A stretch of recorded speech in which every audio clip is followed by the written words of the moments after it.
Dust lifted along the boardwalk with every wagon that rattled past the mercantile. Eliza Carter stood just inside the doorway, cheeks hollow from weeks of scraping by, one hand clenched around a small band of gold. She laid it on the counter in front of the storekeeper, her voice low, her pride swallowing hard. Bread, flour, anything you can spare. The man behind the counter scratched his whiskered chin, eyes narrowing at the ring. Gold's worth, sure enough. But it won't put beans in my barrel or hay in the loft. Money's no use if there ain't work to back it. You'd best try somewhere else. Shame burned hot on Eliza's skin. She started to snatch the ring back when another voice cut in. "That's enough, Holbrook," Daniel Harper said, stepping from the doorway. Dust clung to his shoulders, his hat brim shadowing a steady gaze. A week's beard framed his jaw, but his eyes were sharp, fair, and carried no mockery. He set a sack of cornmeal on the counter and slid a few coins across. "Give her what she needs. Put it on my tab." Holbrook grumbled but moved to weigh out flour. Eliza stiffened. "I didn't ask for charity."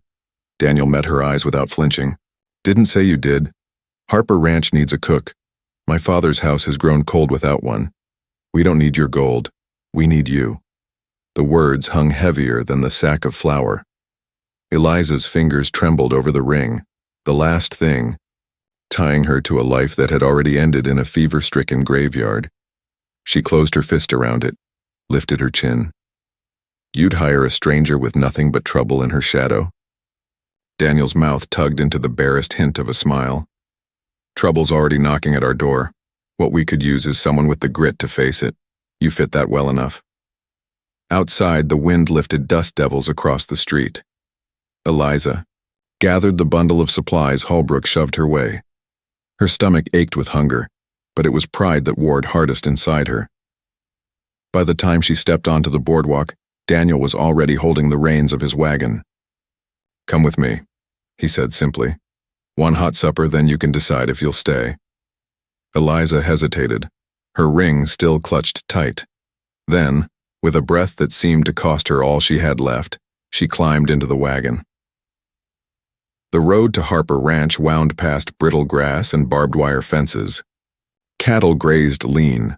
The place looked worn, but steady hands had kept it upright.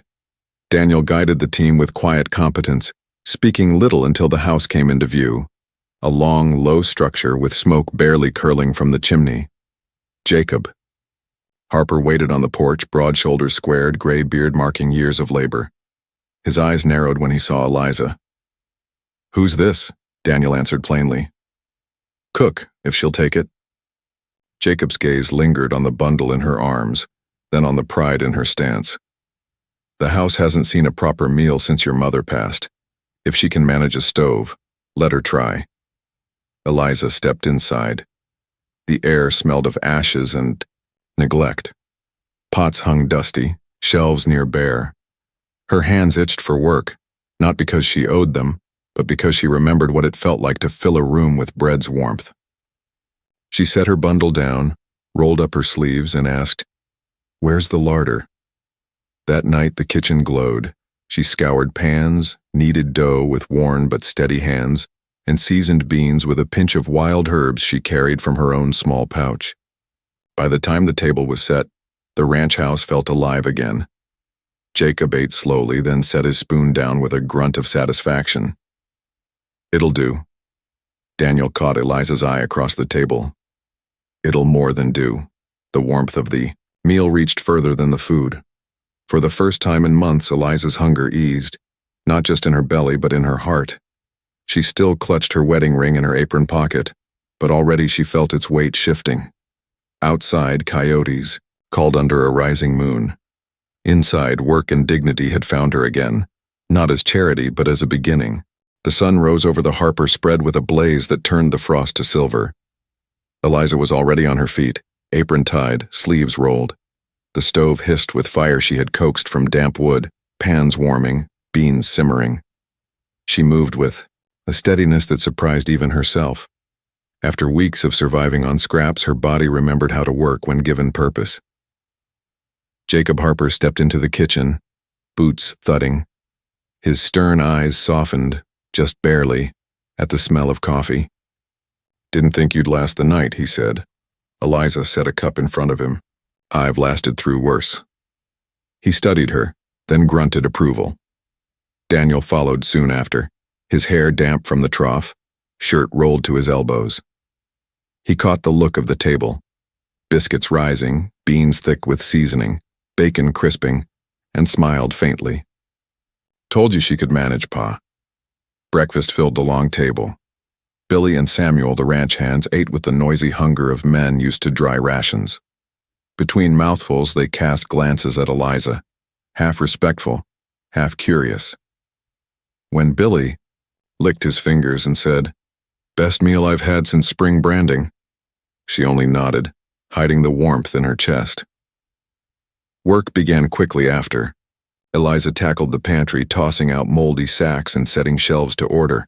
Dust flew, sunlight catching the air like gold powder. Daniel stopped by the doorway, leaning on the jamb, watching. "You don't do things halfway," he said. Eliza kept her back to him.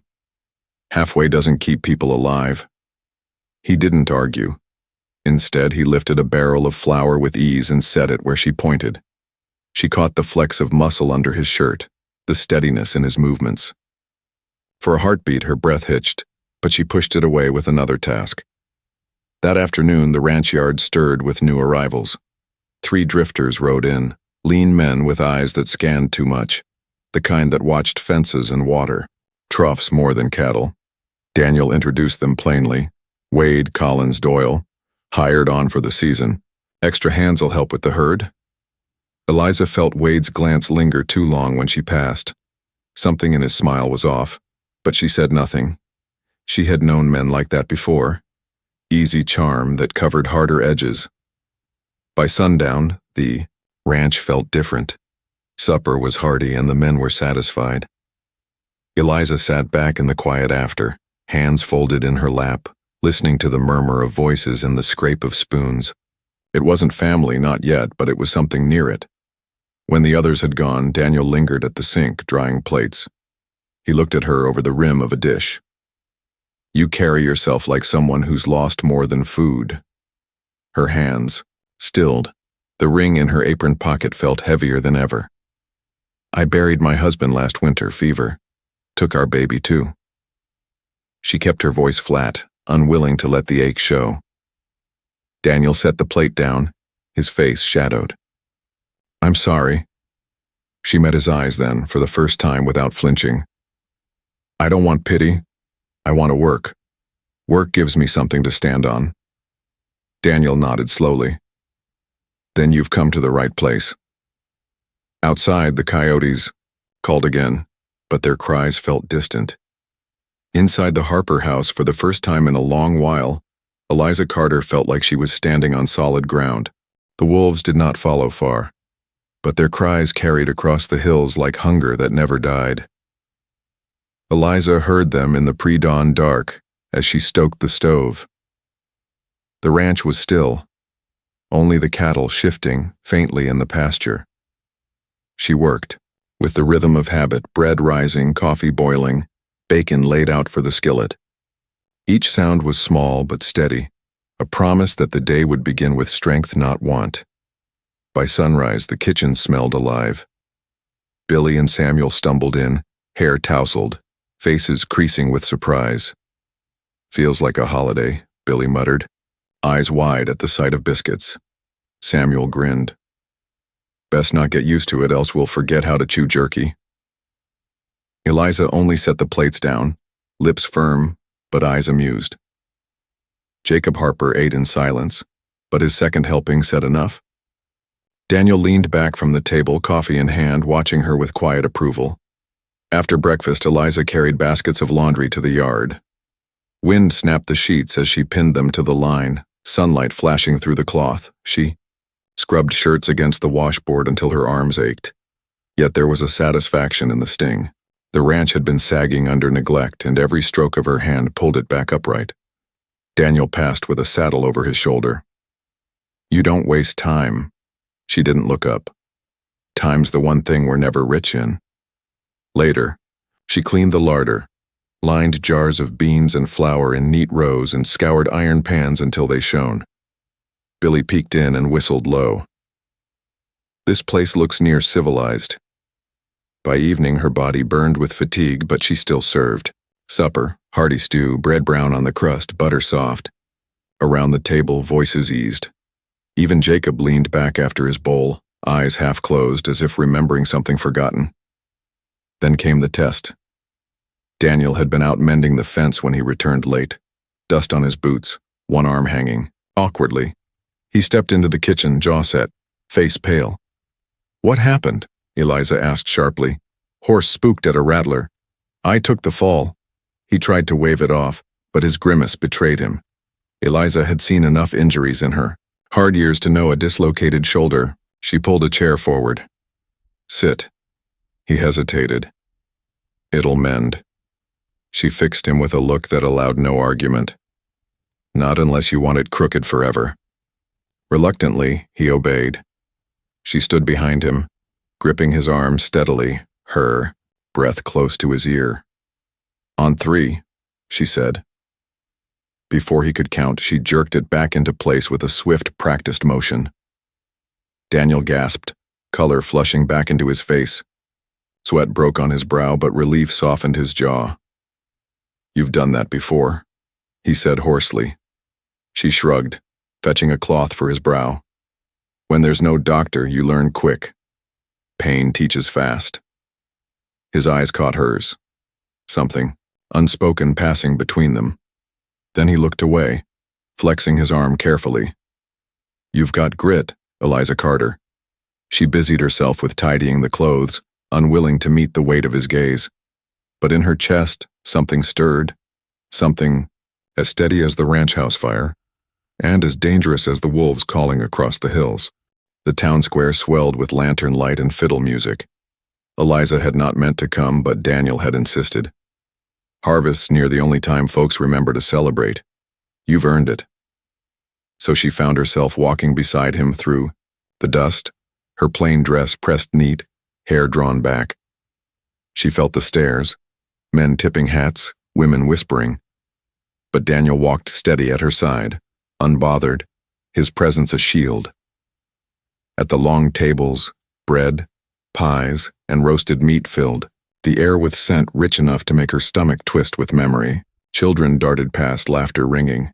For the first time since burying her husband, Eliza felt more than survival.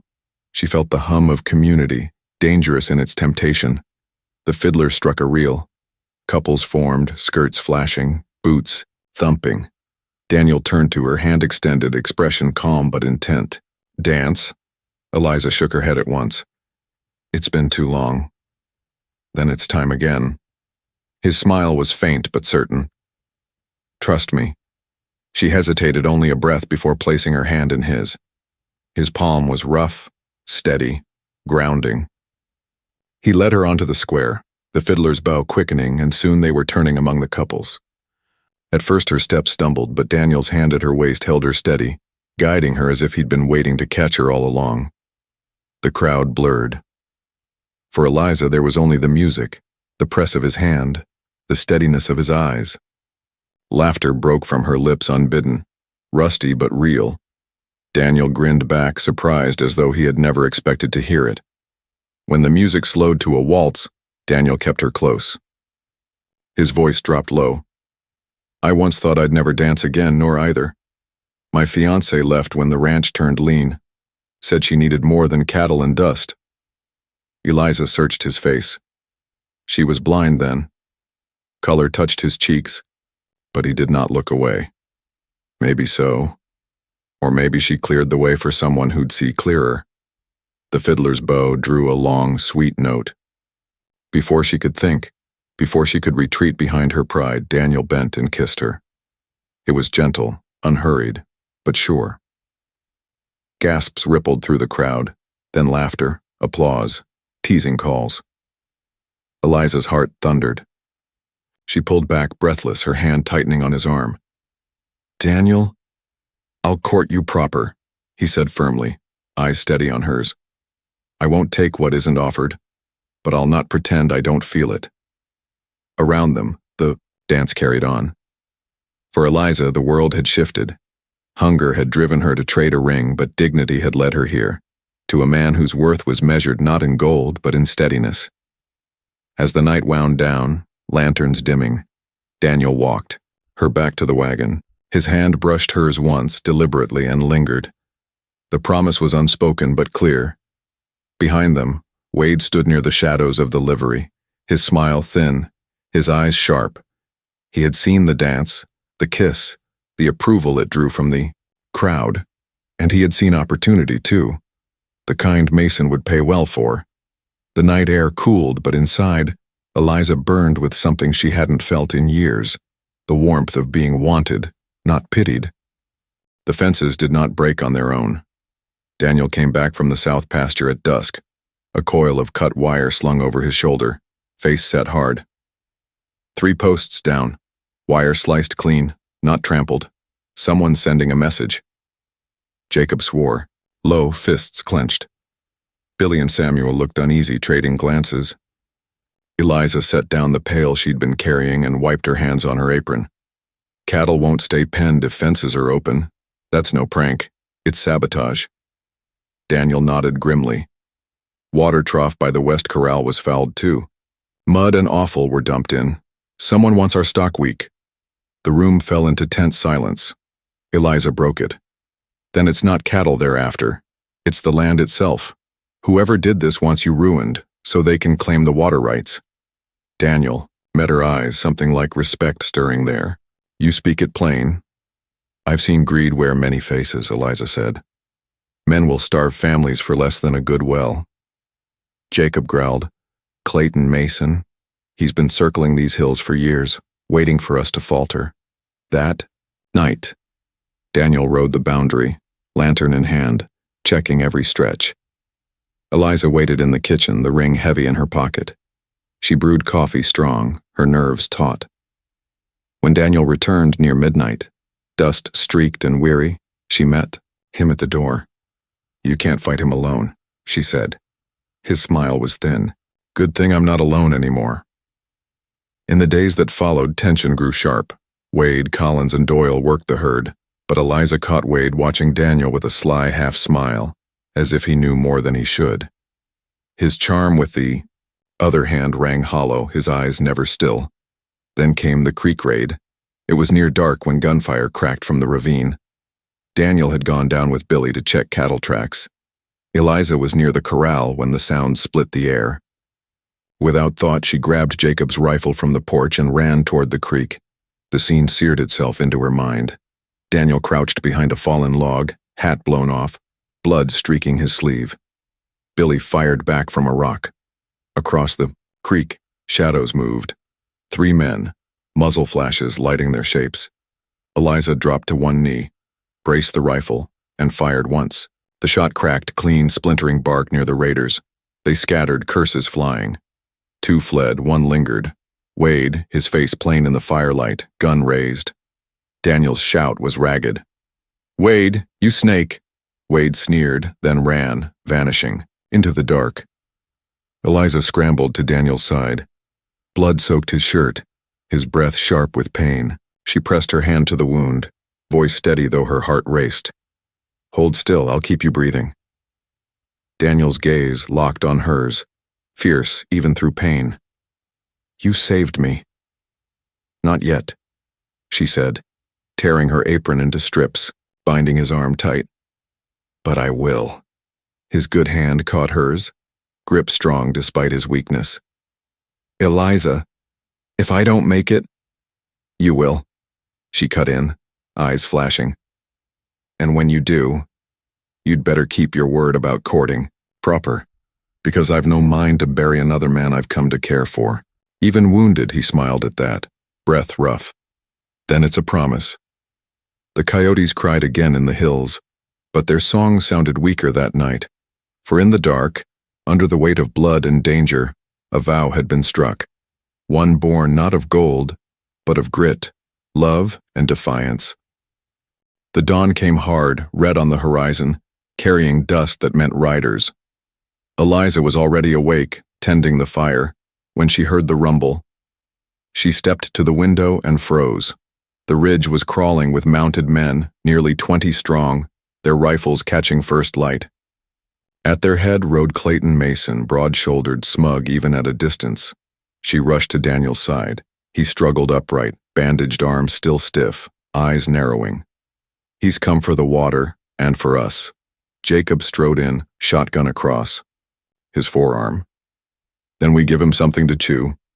Billy and Samuel grabbed rifles, faces pale but steady. The ranch yard bristled with tension. Eliza felt her hands tremble only once, then she steadied them. "We can't hold the yard straight on, but the herd—" Her mind worked quickly. "If we drive them hard, turn them loose down the slope, they'll scatter Mason's men." Daniel's gaze sharpened. "A stampede." She nodded. "It'll buy us time." Minutes later, she was in the barn, eyes fierce, cutting the ropes that penned the horses. The animals snorted, restless, hooves striking dirt. She swung the gate wide, shouting, clapping, driving them forward with all the force in her voice. They bolted, a thunder of hooves bursting into the yard. Dust rose in a storm. On the ridge, Mason's men swore, their formation breaking as horses surged through. Shots rang wild. One rider toppled. Another fled down the slope. Eliza ran back toward the house as bullets whined past. Daniel fired from the porch, his wounded arm braced by sheer grit. Jacob's shotgun roared, scattering men who pressed too close.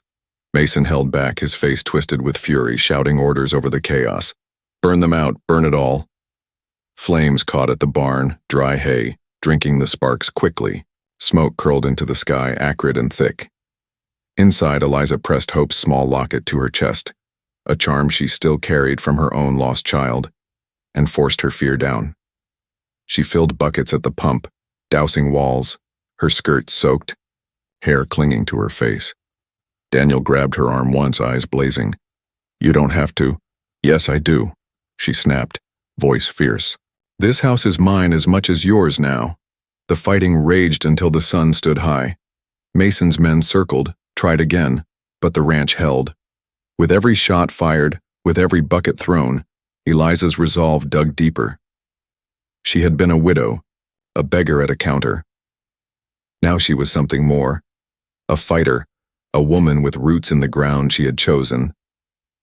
At last, the riders pulled back, Mason cursing them all, promising it wasn't done. The smoke hung heavy, the barn near cinders, but the house still stood. Eliza stood in the yard, ash streaking her face, hands raw, breath heaving. Daniel came beside her, wounded arm tight to his body, but his smile steady. "You were right," he said. "Gold isn't what we need. You are." Her throat tightened. She looked at him, the ranch, the family forged in fire and grit. Then, "I'll never leave it." The prairie wind swept the smoke aside. The battle wasn't finished, Mason would return, but Eliza knew she had passed the true test. This was her home now, and she would fight for it as long as breath filled her lungs. The night broke under a crash of wood and shouted curses. Eliza had just finished binding Daniel's arm tighter when the front door splintered inward. Clayton Mason strode into the Harper house with 2 gunmen at his back, the firelight throwing, his broad shadow across the kitchen. Smoke from the burned barn still clung to his coat. His eyes blazed with triumph. "This ends now," he snarled. "Your land, your water, it's mine, and no widow's hand or crippled rancher's son will—" "Stop me." Jacob rose from his chair, shotgun already braced. "You've overstepped, Mason." Mason sneered. "The law bends for men like me. All I need is your surrender and the judge will sign off on it." Eliza felt her body steady, calm as the stove flame. She stood with Daniel beside her, the rifle across her palms. "You think law and fire can make a family bow? You don't know what it means to hold a home." Mason lifted his pistol, aiming straight at Daniel. "Then I'll start by taking what you think you've built." The room exploded into motion. Eliza's shot cracked first, striking Mason's shoulder and spinning him sideways. He bellowed, in pain, his pistol falling. Jacob's shotgun roared, buckshot tearing into Mason's leg. Daniel, wounded but fierce, lunged forward, knocking the second gunman into the stove. Flames licked, sparks flew, the man's weapon clattering to the floor. The third outlaw tried to flee, but Billy burst from the hall, rifle in hand, driving him back. Smoke and gunpowder choked the air, the kitchen alive with fury and firelight. Mason staggered against the wall, clutching his bleeding shoulder and leg. "You'll regret this," he spat. "I've got men, more than you can fight." Then came the sound of hooves and voices outside. Sheriff Donnelly's call rang through the smoke. "House surrounded. Drop your guns." Mason's gunmen froze. The sheriff and neighbors poured in, rifles leveled. Mason slumped, his power broken at last. Eliza stood in the middle of the wrecked kitchen, chest heaving, the rifle hot in her hands. Daniel leaned against the table, sweat streaking his brow, but his eyes burned steady. Jacob lowered his shotgun, shoulders sagging with years of weight lifting at once. The sheriff hauled Mason to his feet. "Clayton Mason, you're finished. You'll answer for fire, theft, and blood." Mason's glare found Eliza. "You, a widow with nothing, you think this ranch is yours?" Eliza met his eyes, unflinching. "It already is." As Mason was dragged out, the neighbors crowded close, murmuring in awe. They had seen the widow's fire, the family's stand. The Harper kitchen, scarred and smoky, had become the ground where tyranny fell. Daniel reached for Eliza, his hand trembling but sure. She took it, gripping hard. "You saved us," he whispered. She shook her head. "We saved each other." And in the wreckage of that night, amid smoke and blood and broken boards, Eliza Carter knew her place was no longer borrowed. It was earned. The morning after smelled of smoke and medicine. Eliza moved through the kitchen, sleeves rolled, water steaming as she cleaned the blood from Daniel's shoulder. His jaw was tight, but he did not complain. Jacob sat nearby, leg wrapped from a grazing shot, eyes closed but alert to every sound. Outside, the sheriff's men finished loading Clayton Mason into the jail wagon. Neighbors lingered in the yard, faces etched with awe and relief. They had seen the Harpers stand firm, seen Eliza's rifle steady, seen tyranny broken in a kitchen fight. Grace Donnelly pressed a hand to Eliza's arm as she left. "You've given us all courage. Folks will remember last night." Eliza only nodded, exhaustion heavy on her bones. Yet in her chest, pride glowed, quiet but strong. Daniel caught her hand when the last neighbor left. His grip was weak but unyielding. "You carried us through," she shook her head. "We carried each other." He managed a smile, his voice rough. "I meant what I said. This ranch doesn't need gold, it needs you, and I need you."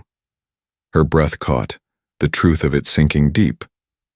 For years she had lived by grit alone, but here, in the ashes of a burned barn and a battered kitchen, she had found more. A place, a family, a man who saw her worth beyond pity. Jacob opened his eyes, voice gruff but softened. "My son's right. You saved this house, this land. If you'll stay, it'll be your home as much as ours." Eliza looked between them, the wounded father, the steady son, and felt the weight of her ring in her apron pocket. Once it had meant hunger, loss, and a life buried. Now, it was nothing but gold. She slipped it off her finger, set it on the table, and laid her hand over Daniel's. "I'll stay." The sheriff's wagon rattled down the road. Smoke rose faintly from the barn ruins. But the house still stood, and with it a promise of tomorrow. Eliza stepped to the porch, Daniel beside her, the prairie wind lifting her hair. The land stretched wide, scarred yet unbroken, and for the first time in years she felt unafraid. The afternoon sun slanted low across the Harper porch when neighbors began to gather. Word had traveled fast after Mason's fall. Wagons rattled into the yard, women bearing baskets of food, men carrying tools and lumber as gifts for the rebuilding. Children chased one another through the grass, their laughter carrying clearly in the prairie air. It wasn't just a wedding day. It was proof the ranch still stood stronger than before. Eliza smoothed her plain dress, fingers trembling only once before she stilled them. She had chosen simplicity, white cotton, a ribbon at her waist. The ring she once clutched in hunger lay tucked away, replaced now by the steadiness of the people around her. Daniel stood at the end of the porch, beard trimmed, eyes brighter than she'd ever seen them. His arm was still bound, but his stance was tall, his smile sure. Jacob stood between them, weathered and proud, watching with a gaze that carried both blessing and farewell, passing the ranch not just to his son, but to them both. The preacher cleared his throat, his voice steady above the murmurs. We gather not with riches, but with work, scars, and hope. Today, Daniel Harper and Eliza Carter pledged themselves to each other, not for gold, but for grit and love. Daniel took Eliza's hand. His voice was quiet, but it carried. When you came to that counter with a ring, I saw more than hunger. I saw strength. I meant what I said then. Gold isn't what we need. You are. Her throat ached, but her reply was clear. I came here with nothing. You gave me work, dignity, and a place to stand. I give you my heart not as payment, but as choice. Jacob placed a plain silver band in Daniel's palm. Daniel slipped it onto Eliza's finger, rough hands steady as stone. She placed another on his, her fingers brushing his calloused knuckles. The preacher smiled. What God has bound by hardship and courage, let no man sever. By word and witness, I pronounce you husband and wife. Cheers broke across the yard, hats raised, voices ringing. Billy whooped loud enough to scare the cattle. Samuel shouted for supper. Women hugged Eliza, pressing food into her arms, laughter filling the air. Daniel pulled her close, their first kiss as husband and wife drawing another round of cheers. For once, Eliza did not blush. She let herself lean into it, steady and proud. As dusk settled, lanterns lit the yard. The hands played fiddle, and couples danced where only days before blood had stained the dirt. Children ran underfoot, chasing fireflies. Jacob sat in his chair, eyes gleaming in the lantern glow, peace etched into the lines of his face. Eliza stood at the porch rail with Daniel's arm around her. It feels like a dream, she whispered. Daniel shook his head. No, dream, just work, earned together. That's what lasts. Her hand brushed the silver band and she believed him. Not gold, not pity, not survival alone, but steady, chosen love. The prairie wind rose cool and strong. Smoke curled from the kitchen chimney, carrying the smell of bread. And for the first time, Eliza Carter, now Harper, looked at the horizon, not with fear but with belonging. This story would not be told in ledgers or law papers. It would live in the land, in the kitchen rebuilt, in the laughter of neighbors, and in the quiet vow of a rancher's son who had seen her worth before. She saw it herself. The prairie lay quiet again, months after the fight that had nearly broken the Harper place. The barn rose new against the sky, beams straight, the smell of fresh pine still sharp. The fields held cattle that moved calmly, water troughs full and clean. Neighbors had helped raise it all, but the heart of the work had been Daniel, Jacob, and Eliza, together. In the kitchen, bread baked golden. Eliza moved with confidence through the space that once felt foreign. Every shelf was in order, every pan seasoned, every corner alive with warmth. The house was no longer a place she borrowed. It bore her mark now, steady and unmistakable. Jacob sat on the porch, whittling, his eyes softer than when she had first arrived. Place looks like it used to, he said, voice rough. Then he added, almost grudgingly but true, maybe better. Daniel came in from the yard, sweat darkening his shirt, hair damp, beard catching the sun. He leaned in the doorway, watching Eliza with a look that spoke of more than gratitude. It was belonging, it was love, plain and unashamed. You've turned this ranch into home, he said. Eliza glanced up, her silver band catching the light. Not alone, together. Hope, Jacob's granddaughter in all but name, chased a stray kitten through the grass outside, her laughter carrying. Billy and Samuel repaired the fence in the distance, whistling as they worked. Life had not grown easy, but it had grown right. That evening, lanterns glowed across the porch. Supper was long, voices warm. Daniel raised a glass, his words plain. We lost much, but we kept more. This place stands because we chose to fight, and because one woman dared to trade pride for purpose. Eliza smiled, feeling every eye on her. But this time she did not flinch. She had found her place in the circle, not as a guest, but as the heart of it. Later, when the others slept, she and Daniel stood beneath the stars. The wind rustled the grass, the horizon wide and endless. Daniel's arm circled her waist, his voice low. Whatever comes, we'll face it. You, me, and this land. Eliza leaned into him, the night steady around them. She thought of the ring she had once tried to trade for bread, now tucked away in a drawer, forgotten. The true wealth was here. Work, grit, love, and a family made by choice.